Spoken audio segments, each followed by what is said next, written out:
Un chupasangre inmortal con deseos de convertirse en un rockstar. ¿Qué podría salir mal en esta película? En el episodio de esta semana vamos a estar hablando de una secuela que nadie pidió, una muy menospreciada y poco valorada película, La Reina de los Condenados, The Queen of Damned, la cual forma parte del multiverso de Anne Rice, de las novelas de Anne Rice, y es una secuela pues directa a Entrevista con el vampiro, a pesar de que no tiene nada que ver con esta. Así que acompáñenme en este episodio donde estaremos hablando de vampiros con muy buenos gustos musicales, con un soundtrack lleno de new metal y con una lamentable tragedia que eclipsó a la película, la muerte de su protagonista, la cantante de R&B Aaliyah. Así que afila tus colmillos y prepárate para revisitar esta película. Esto es Planeta Terror Podcast y comenzamos.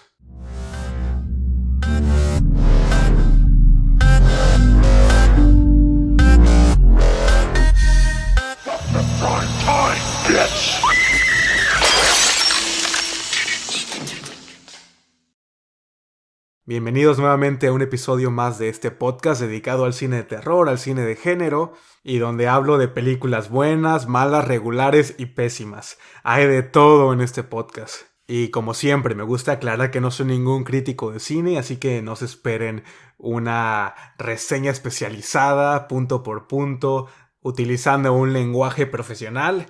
Claro que no, aquí solamente me gusta resaltar lo que me importa, que es la sangre, las actuaciones, los prostéticos, el gore y el trabajo de los directores, actores y pues demás gente que participa en estas producciones. Y vaya que batallé para escoger la película esta semana. Tenía en mi lista hacer una reseña de Spree, de esta película de este año, de 2020, la cual vi justamente en esta semana. Y también estaba indeciso entre Spree y Host, la película de Shudder, una de las películas que más dieron de qué hablar en este año. Pero al final dije, la chingada, vamos a hablar de una película un poco más antigüita, más viejita. Y justamente en las últimas semanas he estado escuchando y descubriendo un poco acerca de la música new metal de principios de los años 2000. Y debo de admitir que es un género que nunca ha sido de mis favoritos, pero no sé, me da una buena vibra, sobre todo cuando estoy trabajando, me da como energía, me llena de energía. Y así fue como di con el soundtrack de The Queen of Damned, de La Reina de los Condenados. Y no puedo creer que han pasado 18 años y esta semana fue la primera vez que la vi, nunca la había visto. Y estoy seguro que es una película que vi más de 1000 veces en los pasillos de mi videoclub, donde solía rentar películas hace miles de años. Y por alguna extraña razón fue una carátula que jamás me llamó la atención. No sé, a lo mejor no soy tan fan del género de vampiros, del subgénero de vampiros. Y es una cinta que jamás vi anunciada en estos canales de películas o en la televisión abierta. Y vaya experiencia que tuve viendo esta película, la verdad. El soundtrack, el estilo de dirección, el estilo de fotografía, los personajes, los actores, todo grita principios de los años 2000. Se siente como un video musical de hora y media y es toda una verdadera cápsula de tiempo. Y no sé, me trajo muchos recuerdos de Blade, me trajo recuerdos de The Lost Boys. Desgraciadamente es una cinta que aborda tantos elementos y tantos temas que termina siendo completamente absurda en cuanto a la trama. Los efectos especiales son del 2002 y se nota. Y el mayor crimen, considero, que es que la protagonista, Aaliyah, quien es la reina de los condenados, solamente tiene un screen time de ¿qué? 20 minutos, 15 minutos. Sí, es el highlight de la película y está pues muy mal aprovechada. Y para hacer una película de vampiros, el gore y la sangre es mínimo, lo que me hace dudar de su clasificación R por la MPAA. Y en cuanto a datos de producción, la película fue producida por Warner Brothers, fue dirigida por Michael Riemer y protagonizada por la ya antes mencionada Aaliyah y este actor irlandés Stuart Thompson, a quien a lo mejor lo conozcan por su papel de Dorian Gray en La Liga Extraordinaria, y también participa la actriz americana Margaret Moruah. No tengo ni la menor idea de cómo se pronuncia ese nombre. La película fue estrenada en el año 2002, siendo pues un fracaso en la taquilla, teniendo pésimas reseñas por parte de la crítica especializada, logrando superar por poquito lo invertido, que creo que costó la película aproximadamente como 35 millones y solo recaudó a nivel mundial 45 millones. Y todo esto fue gracias a una serie de eventos desafortunados que le sucedieron, comenzando desde la preproducción, ya que, haciendo un poco de historia, Warner Brothers adquirió los derechos de las 3 primeras novelas de Anne Rice, de las Crónicas Vampíricas, estrenando en 1994 Entrevista con el Vampiro, esta cinta que impulsó la carrera de Brad Pitt, de Tom Cruise, de Kristen Dunst, de Antonio Banderas, y la cual se convirtió en un éxito de taquilla a nivel mundial, colocando las novelas de Anne Rice en los best sellers. Y todo el éxito apuntaba a que Warner Brothers se interesaría en producir las 2 siguientes secuelas, lo cual no sucedió. Y justamente a un año que se acabara este contrato que tenían de derechos de autor de las novelas, decidieron combinar Lestat, el vampiro, y La Reina de los Condenados y hacer una película a las carreras, únicamente pues con la intención de obtener una buena cantidad de dinero, sacrificando la historia, sacrificando personajes, sacrificando la calidad en general de la cinta, y quedando muy por debajo de su antecesora Entrevista con el Vampiro. Obviamente Anne Rice no fue tomada en cuenta en las decisiones creativas de la cinta, y vaya sorpresa que se llevó cuando vio el resultado final, considerando la película como una completa falta de respeto a su trabajo, a los fans de la serie, a los múltiples lectores de todo el mundo que estaban esperando algo más apegado a las novelas, ¿no? Admitiendo que solamente ha visto la película una sola vez y que no tiene planes de volver a verla nunca jamás. Y estoy completamente de acuerdo con ella, ¿no? Imagínense que tu trabajo de años se ha destrozado ante tus ojos, perdiendo la esencia, ¿no? de las novelas, de lo que ella quería transmitir con sus escrituras. Pero, pues, esto es la industria del cine y desgraciadamente esto le ha pasado a todos los autores. Hasta Stephen King ha dicho ya y estado en contra de adaptaciones que se han hecho a sus novelas. Y en lo personal nunca he leído las novelas de Anne Rice, así que me siento un poco ignorante ante este tema. No puedo, pues, ¿qué más quisiera yo? Poderles comparar tanto la película, los elementos que fueron cortados de ella. Y estoy seguro que cuando lo haga voy a estar en completo desacuerdo con el resultado final de La Reina de los Condenados.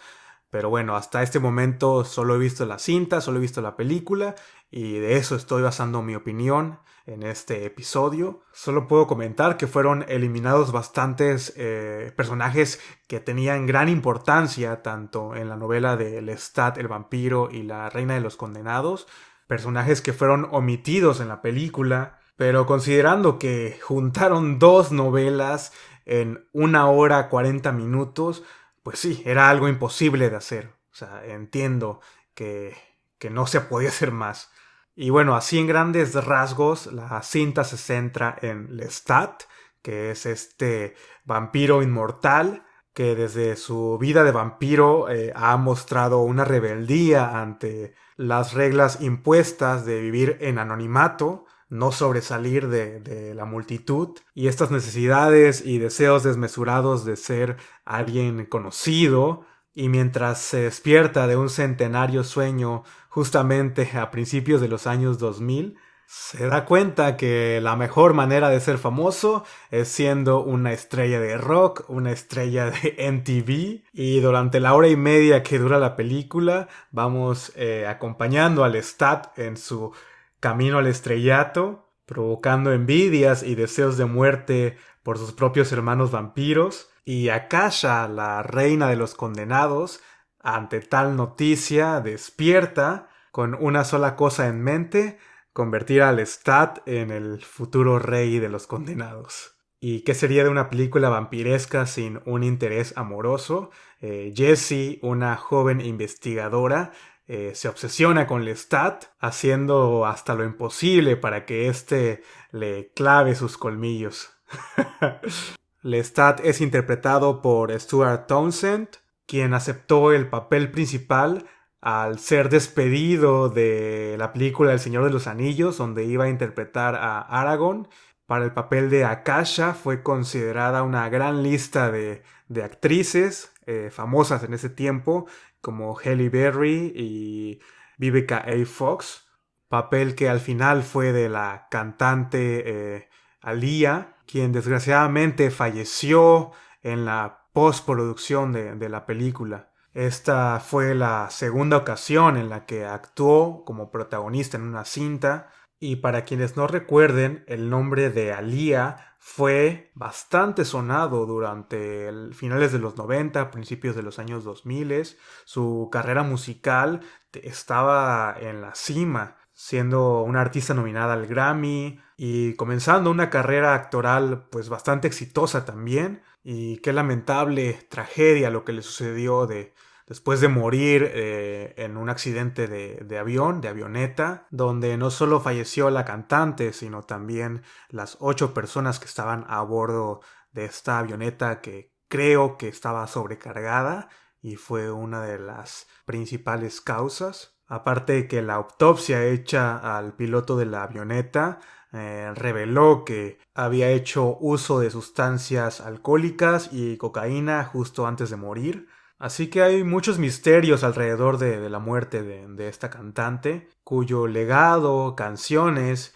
y en este caso películas siguen vigentes de cierta manera hasta estos tiempos. Y como les mencioné anteriormente, Aaliyah es el highlight, es lo que sobresale de la película. Su caracterización como Akasha es impecable, la manera de hacer efectiva estos movimientos bizarros y extraños hacen completamente creíble su actuación de esta diosa de los vampiros, sedienta de sangre y de poder y también lujuria. Y la escena de introducción a la Reina de los Condenados está de lujo. Y en un momento vamos a hablar más a detalle de esta escena en particular. Ya para cerrar con el casting, nuestra segunda protagonista femenina es Marguerite Moreau, quien interpreta a Jessie, esta joven investigadora perteneciente a este grupo ficticio, a esta sociedad secreta conocida como la Talamasca. Y todo este espectacular soundtrack que acompaña la cinta como parte de las canciones de la banda de Lestat fueron escritas por el gran Jonathan Davis, vocalista de Korn. Y también a lo largo de la cinta suenan canciones de Static X, de Distort, de Papa Roach. Musicalmente hablando es un deleite para los fans del new metal. Y desgraciadamente opaca la actuación de Stuart Townsend en el papel de Lestat cuando está interpretando estas canciones o haciendo un mal lip sync de ellas. Siento que no llena los zapatos de estos grandes vocalistas del new metal como Jonathan Davis, como Chester Bennington. Pero bueno, si no encuentran una verdadera razón por la cual ver esta película, yo creo que el soundtrack la hace un poco más disfrutable. Y ya como último dato de producción de la cinta, fue prácticamente filmada en su totalidad en Australia, donde todas esas producciones son mucho más baratas de hacer, y también porque es el país de nacimiento del director Michael Rimmer, a quien después de La Reina de los Condenados no le fue tan bien. Creo que sus únicos créditos hasta la fecha han sido algunos episodios para Battlestar Galactica, para American Horror Story y para la serie de NBC Hannibal. Y para esta cinta decidió enfocarse más en lo que representa la inmortalidad en los vampiros, dejando un poco de lado la sed de sangre que los representa. siendo uno de los mayores errores el tomarse tan en serio su papel. Imagínense, estamos hablando de una película de un vampiro rockstar, o sea, las posibilidades de hacer un trabajo, una cinta más colorida, más estilizada, más sangrienta, eran infinitas y no lo lograron. Y mi pregunta final es, ¿vale la pena verla? Creo que sí y no. Es un sí definitivo ante toda la representación de la cultura pop de ese tiempo, a la mitología de los vampiros, al legado de Aaliyah como actriz, al soundtrack y a lo divertido que es la película. La verdad es una película en la que te diviertes. Y ya hemos tocado ese tema con anterioridad. El cine de terror es para divertir, para entretener. Pero es un rotundo no, porque la historia no tiene ni pies ni cabeza, la trama se siente muy forzada, no hay suficiente tiempo para encariñarte con esos personajes. Y el error más grande, el haber destrozado las novelas de Anne Rice para hacer esto. Creo que la autora merece una adaptación a la altura de lo que ella escribió. Y quién sabe, a lo mejor en algunos años veamos adaptadas las novelas, no sé, en nuevas producciones, en serie de televisión, etcétera, no sé, haciéndole justicia al renombre de Anne Rice. Y bueno, ya basta de bla bla bla y vamos a empezar con la película. Ya sabes que a partir de este momento el episodio está lleno de spoilers, así que pausa este podcast y compra la película, réntala digitalmente donde la encuentres y pues si ya la viste, adelante, vamos a comenzar. La película comienza con Lestat, este vampiro inmortal despertando en pleno inicio de milenio, papel que fue interpretado por Tom Cruise en Entrevista con el vampiro y quien rechazó la oferta a esta película a regresar como Lestat. Muy bien hecho Tom Cruise. Y después esta siesta decide el Lestat ponerse al corriente con lo que ha pasado en el mundo. Y qué mejor manera que convirtiéndose en una estrella de rock. Mientras camina por las calles de New Orleans, escucha a una banda de metal, rock, estar haciendo como un ensayo.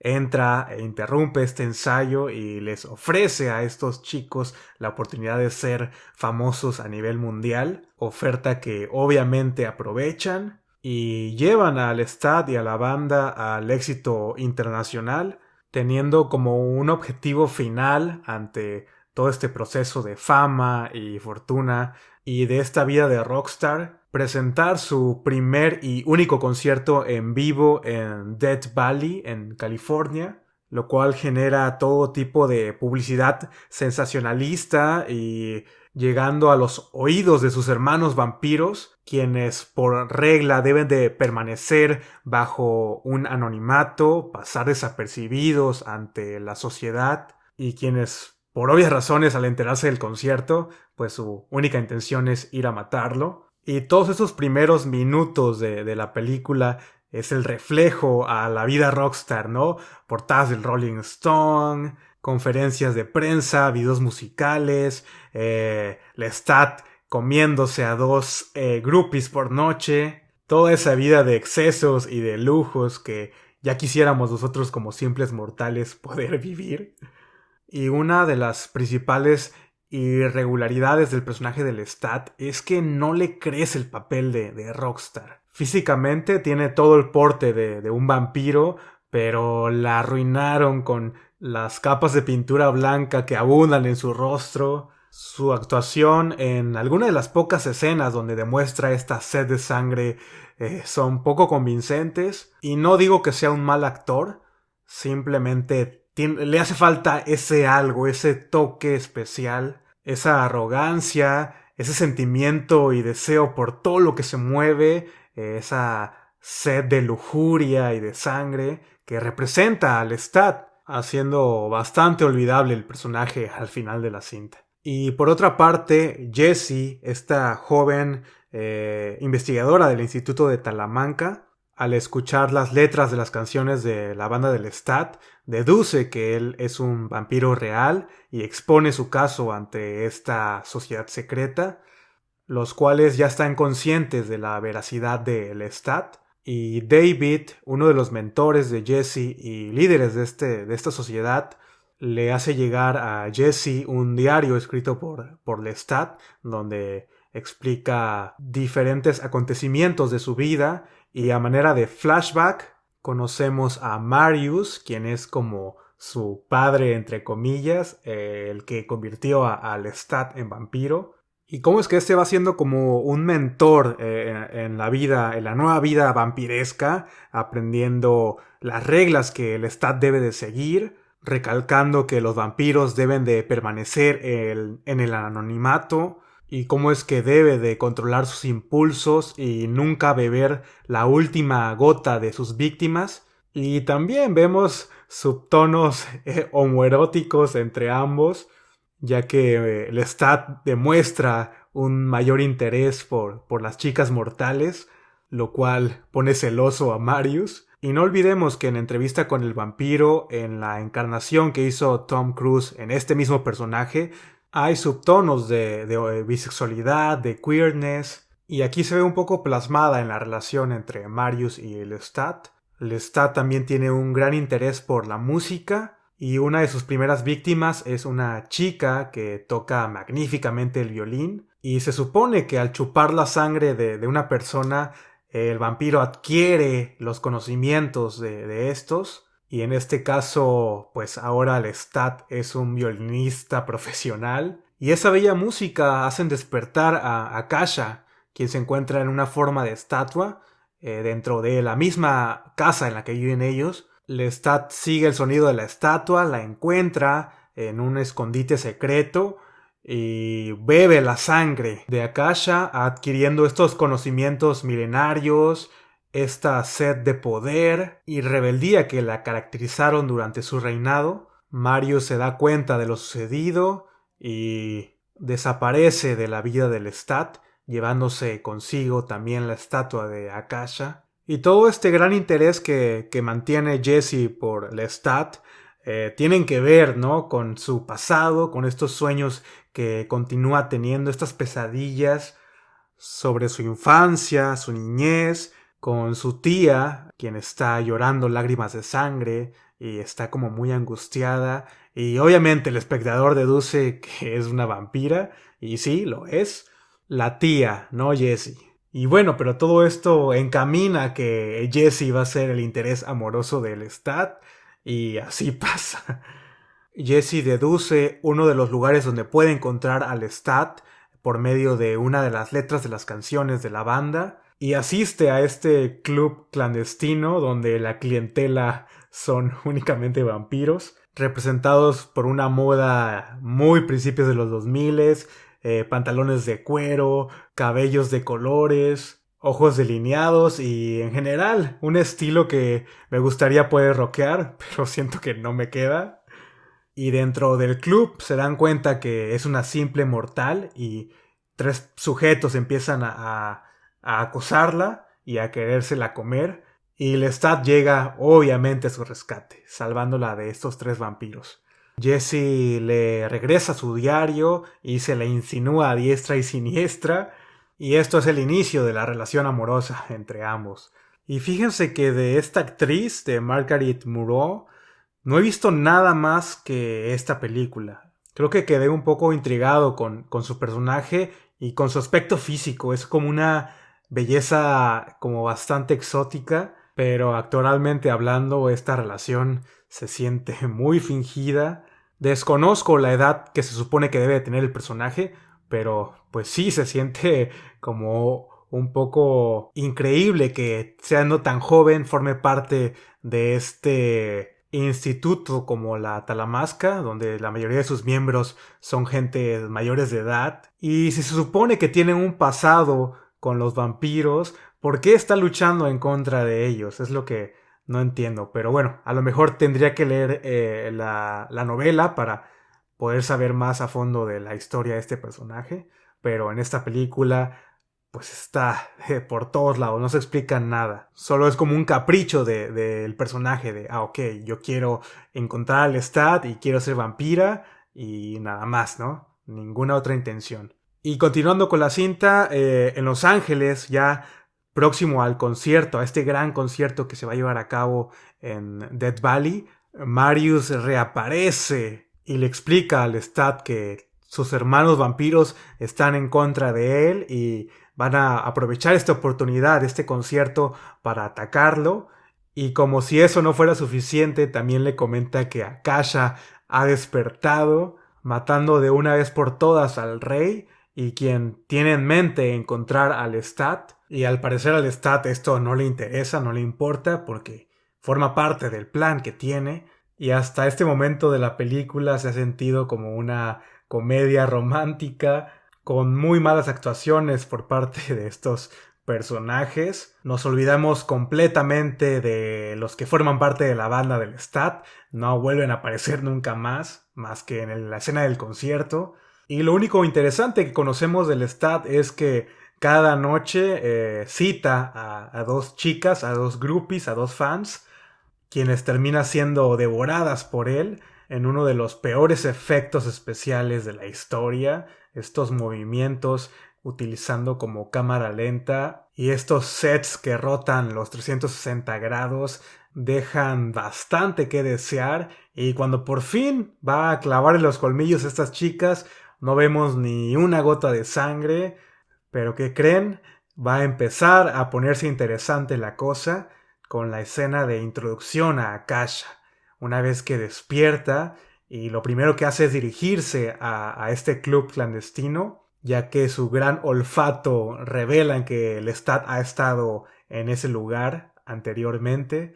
Y desde el primer plano, desde el primer segundo en el que aparece Akasha, tus ojos no van a querer mirar a otro lado. Se ve completamente fabulosa, completamente aterradora, haciendo unos movimientos bastante extraños con las manos mientras camina e irradiando una sensualidad, una gran presencia, y sobre todo Alia se muestra completamente cómoda con el papel. A diferencia del Lestat, si le compras el papel de esta reina, de esta milenaria vampira. Y cuando al preguntar por Lestat, los vampiros le contestan que quieren o que tienen la intención de matarlo en este concierto, Akasha se rebela contra ellos y comienza la matazón. A su primera víctima la golpea directamente en el pecho y arranca su corazón para comérselo después lentamente, viendo toda la sangre derramando sobre la boca y los colmillos de Akasha. Los demás vampiros que la atacan son convertidos en cenizas instantáneamente, y al final, muy al estilo Kerry White, termina incendiando el club completamente, saliendo por la puerta principal en cámara lenta y con esta seducción que la caracterizan. Y es que, miren, si están viendo una película que se llama La Reina de los Condenados, esperan ver a la Reina de los Condenados. Esperamos ver más de esto. Queremos ver más de esto. Se entiende completamente por qué la película fracasó. En primera, ni siquiera fueron fieles a las novelas de Anne Rice y redujeron el personaje de la reina a 3, 4, 5 escenas. No, es una injusticia. Es una verdadera lástima lo que le pasó a Alia. Demuestra que tenía buen potencial como actriz, pero desgraciadamente pues tampoco ella pudo salvar esta película. Y después de esta gran escena llegamos por fin a lo que es el concierto, al tan esperado concierto en Death Valley. Pero antes Jessie llega a Los Ángeles también, y haciéndose pasar por una fanática del Lestat, lo trata de convencer que la convierta a vampira, que la muerda. Agarra como un alfiler y se rasga uno de sus pechos y le muestra la sangre al Lestat, y Lestat ni así se emociona, evita morderla. Después se la lleva volando por toda California en uno de los peores efectos de toda la película. Y en un parque le muestra a Jessie que el ser vampiro pues tiene sus consecuencias y que chupar sangre de humanos no es tan bueno como parece. A lo que Jessie ni así se le quita el dedo del renglón a querer ser clavada por este Lestat. Y en cuanto al concierto, único que puedo destacar es el soundtrack que inicia con esta canción magnífica de Disturbed, Down with the Sickness, para después caer en picada con la pésima actuación de Stewart, haciendo un lip sync digno de un Sashay Away. Y es que desde la manera en que agarra el micrófono, no le crees nada a su papel de rockstar. Y los hermanos vampiros empiezan a atacarlo mientras interpreta sus más grandes éxitos, lo cual emociona al público pensando que es parte del concierto.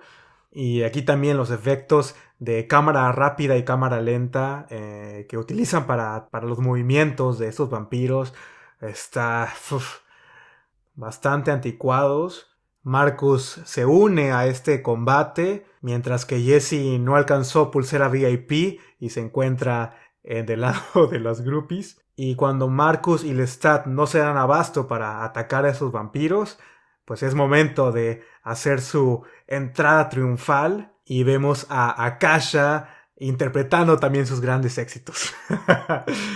Mata a todos los vampiros, los hace cenizas y se le insinúa a Lestat ofreciéndole el puesto de rey. Lestat acepta y le rompe el corazón a Jesse, quien se encuentra dentro de la multitud. Y aquí es donde la película da un giro inesperado y completamente absurdo. Lestat y Akasha consolidan su relación teniendo un sexo muy salvaje, muy sangriento, terminando en una bañera muy al estilo American Beauty, una tina llena de pétalos rojos. Y para su gran sorpresa, adivinen quién también es habitante de esa nueva casa. Efectivamente, Jessie, quien resulta ser sobrina de una de las antiguas vampiresas, este personaje que estaba presente en sus pesadillas, en sus sueños, y resulta que Maharat, esta vampiresa, forma parte de este antiguo grupo que se dedica como a cuidar el futuro de los vampiros y quienes obviamente están en contra de los planes de Akasha de apoderarse nuevamente del mundo. Así que Marius, Maharat y Jesse terminan enfrentándose a Akasha y a Lestat. Akasha le ordena a Lestat que mate a Jesse y al momento en que él la muerde recupera la conciencia. Y Akasha es derrotada de la manera más fácil del mundo. Todos estos vampiros empiezan a chuparle la sangre y Maharat se sacrifica por la banda y termina chupando la última sangre de Akasha, quien termina convirtiéndose en cenizas en una, pues, más o menos efectiva escena con CGI. No es ni tan mala ni tan buena. Maharat queda convertida en estatua, como lo era antes Akasha, y para salvar de la muerte a Jesse, Lestat le da de tomar su sangre y la convierte en vampiro. Y así es como vemos a esta feliz pareja caminar entre los mortales con un muy mal efecto de pantalla verde y estos movimientos bastante acelerados por la multitud. Y así es como concluye La Reina de los Condenados. Y condenados quedamos nosotros de haber visto esta película. No se crean, no es tan mala como parece. Creo que la podemos catalogar como estas películas que son tan malas que terminan siendo buenas. Creo que seguramente esta cinta la podemos disfrutar, no sé, con un shot de tequila, un poquito de alcohol, un churrito o algo que te haga apreciar los efectos de 3 pesos. Y nuevamente, el soundtrack vale mucho la pena. Mis respetos para Jonathan Davis, quien se me olvidó comentarles que hace un cameo en la escena donde Jesse llega al concierto. Jonathan Davis está ahí revendiendo boletos del concierto. Y otro dato que se me olvidó comentar también fue que el contrato que tiene o que tenía con su compañía disquera no lo dejó interpretar las canciones que escribió para la película. Así que acudió a vocalistas de otras bandas para que las cantaran. Así que nos podemos deleitar con las voces de Chester Bennington, de Linkin Park, de David Draiman, de Disturbed, y Jonathan Davis tenía planeado hacer un dueto con Aaliyah para promocionar la película, lo cual desgraciadamente no se pudo llevar a cabo, obviamente por la muerte de Aaliyah, quien falleció también antes de hacer todo este ADR, que es cuando los actores tienen que doblar vocalmente alguna de las escenas que a lo mejor no quedaron perfectas o que algún ruido afectó la filmación. Y para completar todo ese trabajo, el hermano de Aaliyah fue quien hizo este doblaje vocal, y gracias a la tecnología fue que pudieron pues feminizar la voz del hermano para poder estrenar finalmente la película, la cual antes de la escena de créditos se muestra un agradecimiento póstumo en memoria de la actriz. Y como lo dije antes y lo vuelvo a mencionar, esta película forma parte de su legado. Y estoy seguro que futuras generaciones verán exclusivamente la película por Aaliyah. Y en general creo que si te gusta toda esta cultura de los vampiros, toda esta estética gótica, o si eres fan del new metal, La Reina de los Condenados es para ti. Y sin nada más que agregar, con eso le damos cierre a este episodio. No se pierdan, en la próxima semana voy a estar haciendo la reseña a Black Christmas del año 2006, el remake. Que a diferencia de esta cinta no escatimaron en gore, no escatimaron en sangre, en muertes, en escenas violentas. Así que nos espera un muy buen episodio la próxima semana. Y no olvides seguir las redes sociales del podcast, Instagram, Twitter, Facebook. En todos lados se encuentra como Planeta Terror Podcast. Mi nombre es Iván y nos escuchamos la próxima semana.